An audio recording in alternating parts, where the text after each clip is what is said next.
Assalamu alaikum wa rahmatullahi wa barakatuh, and welcome to a special show with a special guest who is a Uyghur Muslim who is an activist who's been very active on media, mainstream media, BBC. Is it called TNT or TRT? I can't remember.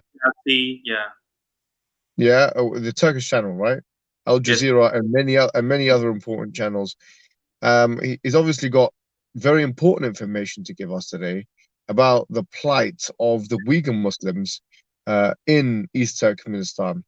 So before we get started with what's happening on the ground now, I thought we'd potentially better get started with maybe a brief history of who are the Uyghur people and what is the history of those Uyghur people in the East Turkmenistan. Sure. Today, what the Chinese call, or what it's officially called by the world bodies as the Xinjiang Uyghur Autonomous Region, we often refer to as Chinese occupied East Turkestan. And I mean, you could go into thousands of years of history, but mainly the Uyghurs come into play, especially during the Karahan Empire period, where the Uyghurs in 934 accept Islam, and they are the first Turkic nation to accept Islam and make a kingdom out of it. They make the first kingdom, and even the word Uyghur in Turkish, Uyghur, actually means civilized, because they were the first, because generally Turkic/Mongol people are nomadic people, and the Uyghurs were the first branch of Turks to leave that nomadic lifestyle and create a civilization and agriculture. And so around 900, they accept Islam. Then it's like a few hundred years of within a Uyghur kingdom of different sort of kingdoms within Turkic kingdoms. It's not until we get to about 1760 where we start having issues with the Chinese Empire. And during that time, we get into contact, the Uyghurs get into contact with the Manchu Empire, and they take over what we now refer to as East Turkestan in 1760. They sort of rule that part of the land, and we'll get into the geography as well, for about 80 or so years. During those 80 years, there are many revolts, and in about 1864, the Uyghurs become independent once more from the Manchu Empire. And then during that period, for a very brief period, the Uyghurs actually give bay'ah to the Ottoman Empire as well, very briefly, but again, it's short-lived. And we are taken over by the Manchurians again in 1876. Then for about 8 years or so, there's a bit more revolt. And then the Qing dynasty, basically, during that period, in 1884, we are labeled as Xinjiang, which literally means new frontier or new land. And then it's not until 1911 that the Manchu Empire totally is wiped out by the Chinese nationalists, and we fall under Chinese nationalist rule. And then from 1911 to about 1933, we fight the Chinese nationalists, and we establish the East Turkestan Islamic Republic. And this was established in the city of Kashgar, which is very close to which borders with Afghanistan. And it's actually recognized by the Afghan government back then, and also Turkey, the Turkish Republic. But unfortunately, this Islamic Republic is short-lived. And then we lose the fight to the Chinese nationalists once more. And then in about 11 years later, in 1944, towards the north of East Turkestan, in the city of Gulja, we established the East Turkestan Republic. And that goes on for about 5 or 6 years until the Chinese communists disband that government in 1949. And then we've been living for the past 70 odd years under communist rule, Chinese communist rule, together with Tibet, together with Inner Mongolia. And since that day, they promised us autonomy. Technically, we are labeled the Xinjiang Uyghur Autonomous Region, but we don't receive any autonomy. Our leaders are puppets, and we've gone through many oppressions throughout the times, whether it be our own Arabic script, because we do use Arabic script that was later changed into Latin for a period of time, just like what Turkey did with Ataturk. But then later again, they changed it back to Arabic. So one, you change the Arabic script once, you lose a whole generation of people, they become illiterate. And in another 20 years, you change the script once more. So the Chinese have been keeping the Uyghurs illiterate, not knowledgeable and not schooled. And this is typical of all communist regimes, attacking professors, attacking the rich, attacking the businessmen, and attacking agency, basically. I could go on until today, basically, if you'd like. Or Well, I mean, that's very comprehensive in the short space of time. History, if you like, of the Uyghurs. What are the population sizes? Just for people to get kind of more of a visual picture now. What is the population size? What language do the people speak? Tell us more about these people. I mean, to what extent are they integrated into Chinese society, if at all? To what extent are they likely to know Mandarin Chinese or any kind of Chinese? So give us a bit of a glimpse as to what the Uyghurs are like today, and something about the Uyghur people. Yeah, so the Uyghurs by nature or by, say, blood, are linked to the Turks. So even when you go to Turkey or when you talk to Turkish people, they have this special tree of what they call like where their gene comes from, or so to speak. So we are linked to the Turkic people, and when we refer to East Turkestan, we don't just refer to the Uyghurs, even though we make the majority. Within the framework of Turkestan or East Turkestan, you have Kazakh Turks, Uzbek Turks, Kyrgyz Turks, Tatar Turks. The Uyghurs, the language itself is Turkish. So if I were to speak, say to Ali Dawa very slowly in the Uyghur language, he would understand me. I do know the Turkish language itself as well. So the Turks understand each other. And the language-wise, according to Chinese statistics, we are 11 million people. But we say we are anywhere between 25 to 40 million. Obviously, the Chinese don't let us do any statistics. They seem to just keep our population the same over, especially after 1990. Our population hasn't changed for some reason. They like to keep it small on paper. And before China's invasion, the Chinese population in East Turkestan was less than 1%, maybe like 0.5%. But now, according to China, it's about 50-50. 50% Han and then 50% Uyghurs. And then within that 50%, there are a small minority of Kazakhs, Kyrgyz, Uzbeks, Tatars. Those are the Uyghur people for you. And the frustration with the Chinese government is that whilst many other cultures, because China boasts itself and prides itself of having 56 nationalities within, or 56 ethnic groups within China, but we are the ones that haven't necessarily integrated into their, or been assimilated into their framework. And it's, maybe you've heard of the recent crackdown in the last 3 years, these concentration camps where they finally said enough is enough. You're either going to become Chinese or not, because our allegiance has not been necessarily to Beijing. It's been more towards to our Turkic brothers in Central Asia, to our Middle Eastern brothers in the Middle East. And so we looked out, and even the way we look, the way we speak. In recent years, I mean, the Uyghur people have had to learn Chinese. I mean, it is the nation's language after all. If you don't know Chinese, you wouldn't be able to study. So Uyghurs predominantly do know the Chinese Mandarin language.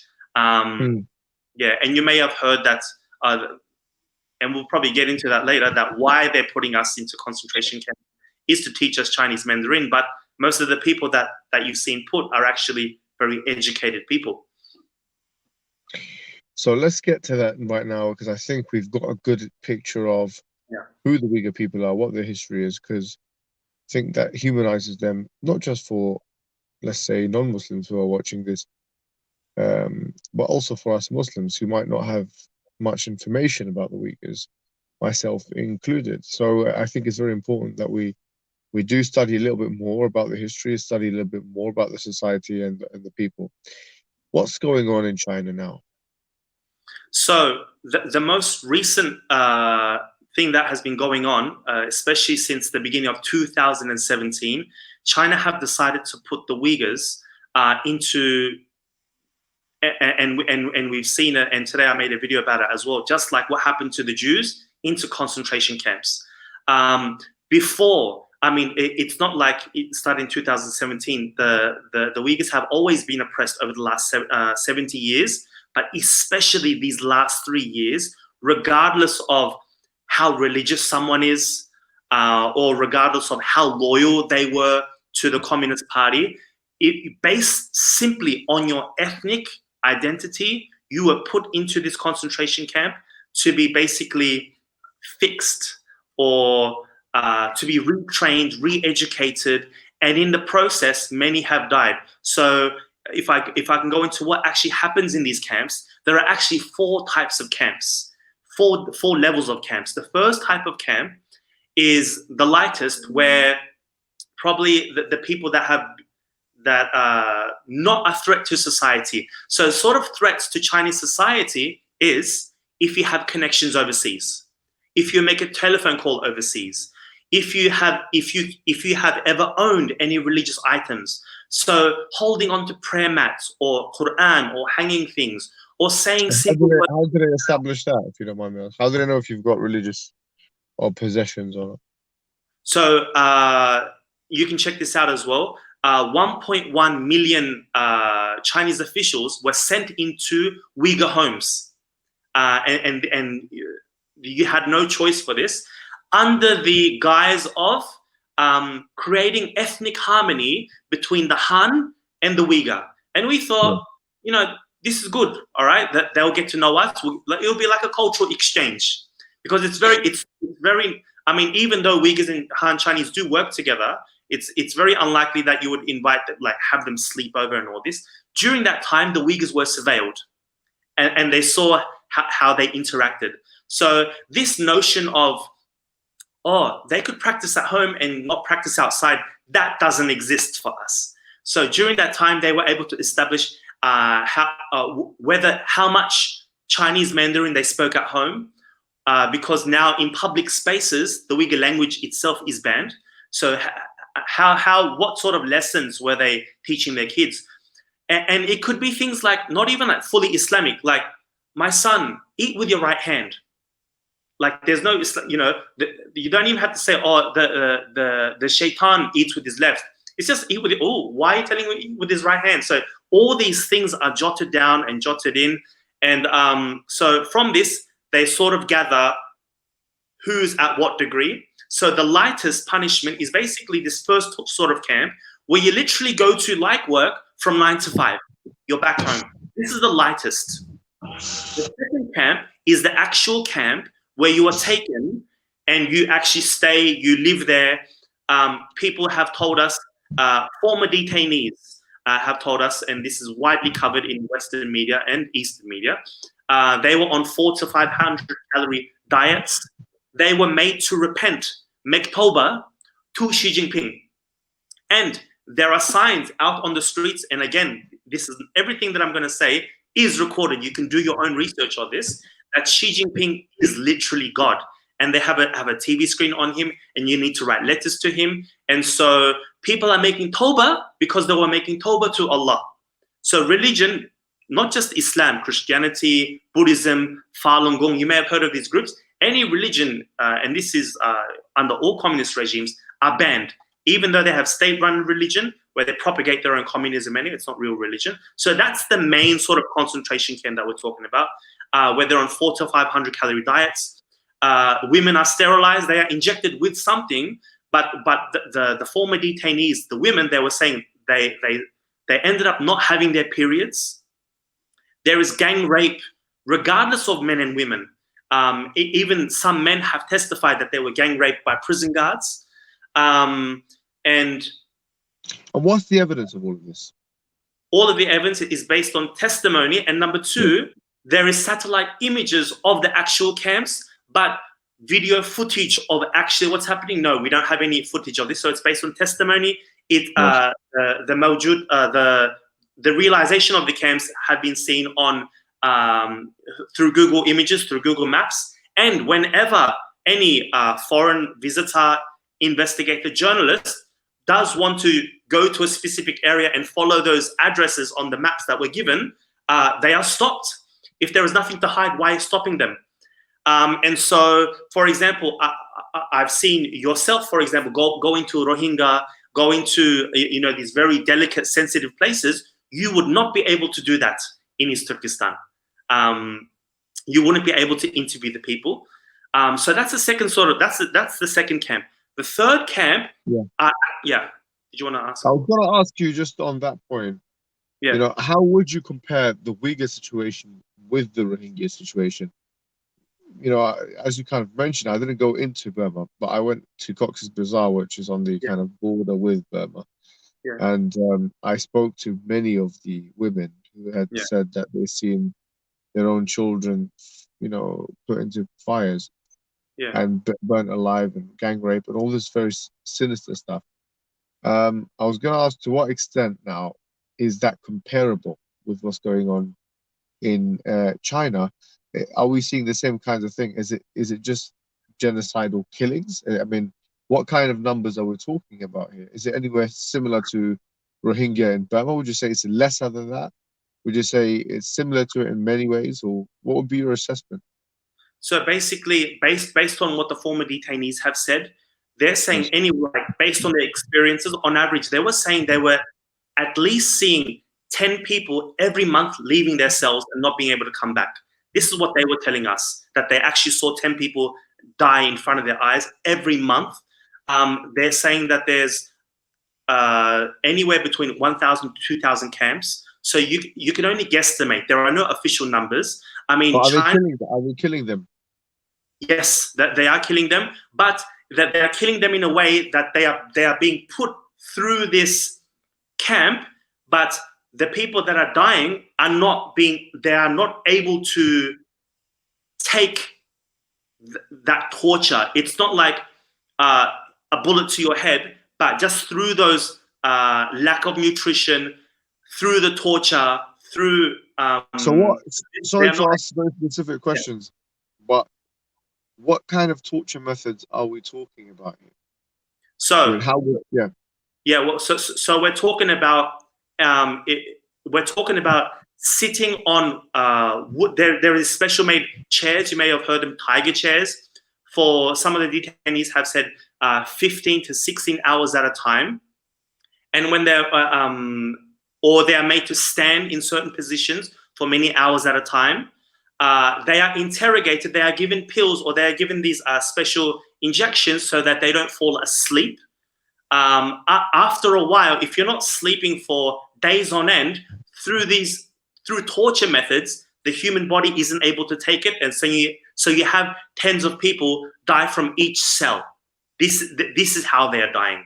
Generally, this is what the detainees are saying. It's not straight up, like, for example, the footage that you see coming out of Rohingya, you can at least get footage of, you can see the people dying, but in East Turkestan, this is impossible because everything is done under closed doors. This is the difference between the two. And to be honest, the Rohingya or the Burma, the government there or the regime there don't have the capacity to do what, because China has the economic power to keep it under wraps. We're basically saying, like, if they haven't got anything to hide, why are journalists, constantly followed?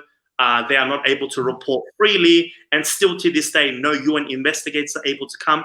And people like you were able to go to the border and talk to the people that went through this oppression, whereas you would never be able to do this in East Turkestan,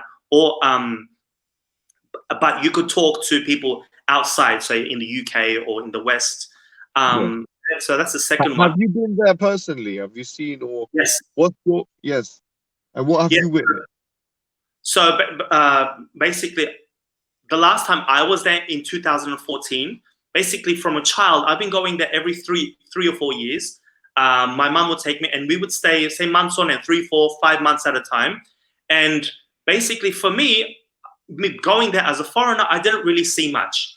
Post 2009, you may have heard there was something called the Urumqi massacre or the Urumqi riots, which stemmed from the Uyghurs in this place called Guangdong, which is part of China. These Uyghurs were working in toy factories in China. Why were Uyghurs working over there? Because there is this, and this goes into another issue, where the Han Chinese are called over to work in East Turkestan. The jobs, the homes, all the advantages are for them. And Uyghurs don't have anything, don't benefit economically. Uyghurs are sent to work in these factories to make our phones, to make our shoes. We've heard that Chinese labor is cheap, but Uyghur labor is cheaper. So what happened in 2009 was in Shouguan on June 26, 2009, because the Chinese workers was not happy, they were losing their jobs because of Uyghurs, many Uyghurs were slaughtered, massacred by workers, and it was a huge cover-up. The Chinese government didn't release it to the news. So the Uyghurs in East Turkestan went to the government, the central government, and told them, look, 10 days ago this happened, what have you done about this? So they did nothing. So on the 5th of July 2009, the Uyghurs carried the Chinese flag, went marching on the main square peacefully, and they were met with gunfire. They literally were met with the Tiananmen Square, but the East Turkestan version of the Tiananmen Square. For that next year, we had no internet access with them. And so they were able to round up people, killed. We estimate anywhere between 10 to 20,000 of our youth were slaughtered. Many of my family members, many of my friends who are living overseas, most of them lost family members. And are you still in contact with your family members now? I'm not. And they would not get in contact with me because, one, I'm overseas, and two, I'm an activist as well. So that's a big no-no. So I did go to East Turkestan post-2009, and it was different. Even I was being checked. Before, I wasn't checked at the border. They wouldn't look through my phone. I was going through little things. But when I got there, when I was talking to the people, they would be like, you know what? You should stay in the big city. Don't go to the other little towns, because each town that you go to, you got to be registered, and there has to be like a, what you say, like a kefil, or like a guarantor. They have to take care of you, and if you're out of place, if you do anything wrong, they get in trouble. And simply me being there and staying at a Uyghur's home in itself is very dangerous. It's not at the danger now where you're not allowed to stay at just any random person's home. For a foreigner now, you can't just stay at people's homes. You have to be registered at a hotel. So post 2009, it's slowly been like the cultural filter, or what you're able to say, what you're able to do, whether it be on social media or just out on the street, has been slowly, your freedoms are slowly being taken away. But every 10 years since 1949, there's always been like a culling of the Uyghurs. Yeah. And so that was the second type of camp. The third type of camp is an actual prison, where you're actually sentenced. You're sentenced for I wouldn't say reasons, I would say excuses. So it'd be like, you were praying, okay, 10 years. You were using WhatsApp, or you had... Really? I mean, you would go to prison for 10 years just for praying? It varies. Some people get 10 years, some people get 20. So some people say, they gathered people in their home to pray. They were praying, say, Isha together. So little things like this, for owning a Quran, for saying Salaam Alaikum, for saying, for example, if you tell someone and they overhear you, brother, don't do that, that's haram. That in itself is a crime. And you have to be, that there is a cancer, there is a tumor in your mind. And this is quoting the Chinese government. I'm not saying tumor and cancer from my mind. From their documents that were leaked last year, they said this tumor, this cancer, which is Islam, needs to be removed. These people have been extremified. They are extreme. And then the fourth type of sort of camp is the forced labor, where people, they say, this uneducated youth, we have to give them jobs. But when you talk to these people, they were earning anywhere between 1,000, 1,500 US dollars, which is good money. And now they're down to like 200 American dollars that they're making. And, and the main narrative that the Chinese give is, we've got to educate the youth. They don't know Chinese, they don't know the law, but they're locking up even 40-year-olds, 50-year-olds, 60-year-olds. As I mentioned, my own father-in-law, who is a famous actor and comedian, you can simply type in his name into YouTube. His name is Adil Mijit, Adil space Mijit. Everyone knows him. He's the equivalent to Jim Carrey or Michael McIntyre in the UK. Even he was placed in a camp, and he studied with Xi Jinping's wife at the Central Academy of Drama and Arts in Beijing in the mid-80s. So people who towed the CCP line were even sent to these camps and are still in these camps. He was lucky enough to be released last September, but he has still not called us in Turkey.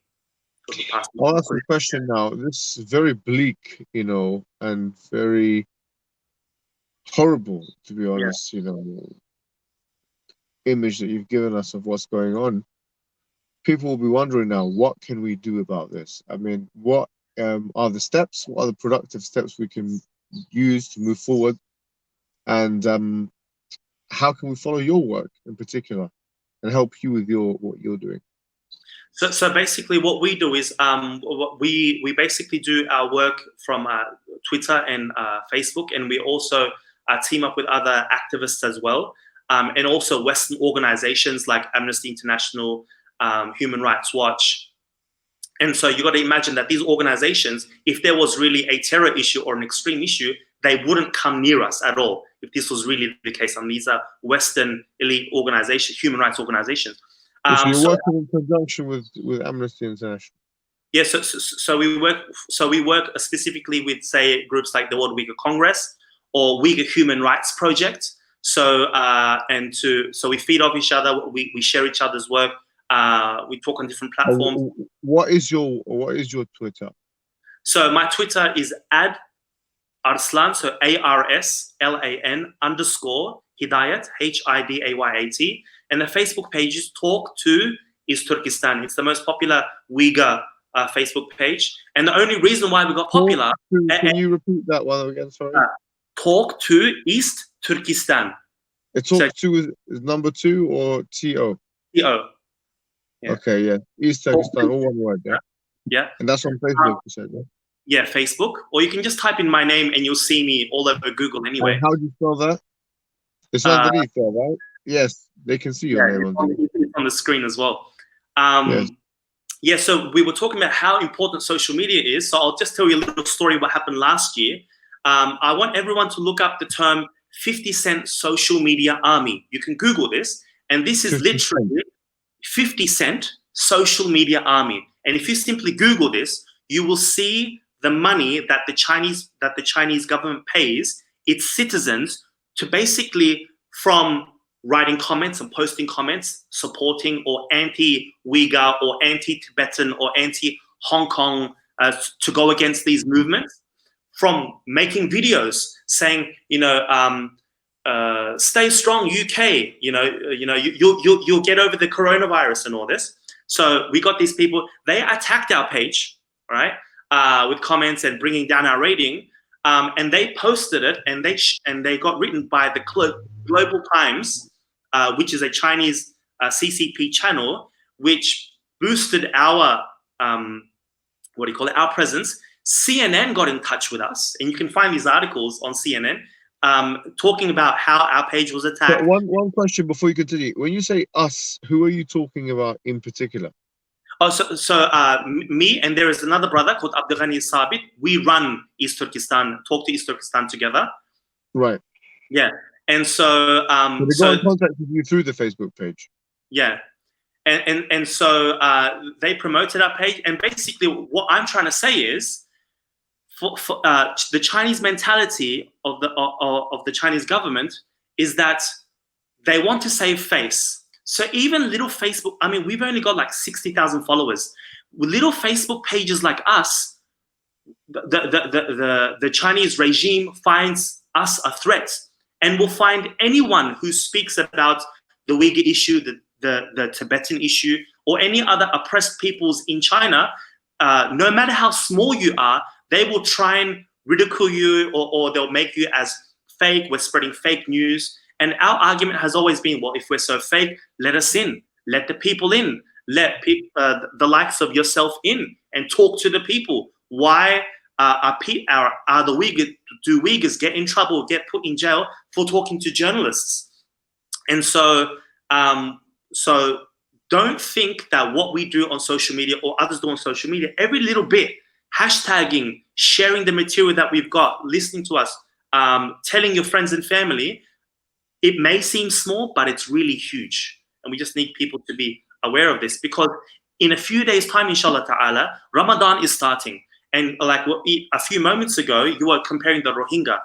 And but I always compare also Palestine, because in Palestine, inshallah, may Allah relieve the dhulm of our Palestinian brothers and sisters from the Israeli Zionists. But till now, the Palestinians will still be able to fast this Ramadan. They will still be able to wear the hijab. They'll still have the beard. They'll still be able to pray. They'll still be able to read adhan. They'll still be able to give their kids Muslim names. They'll still be able to read Arabic, talk in Arabic. They'll still be able to protest. They'll still be able to call their land Philistine in Philistine. The word East Turkestan is banned in East Turkestan.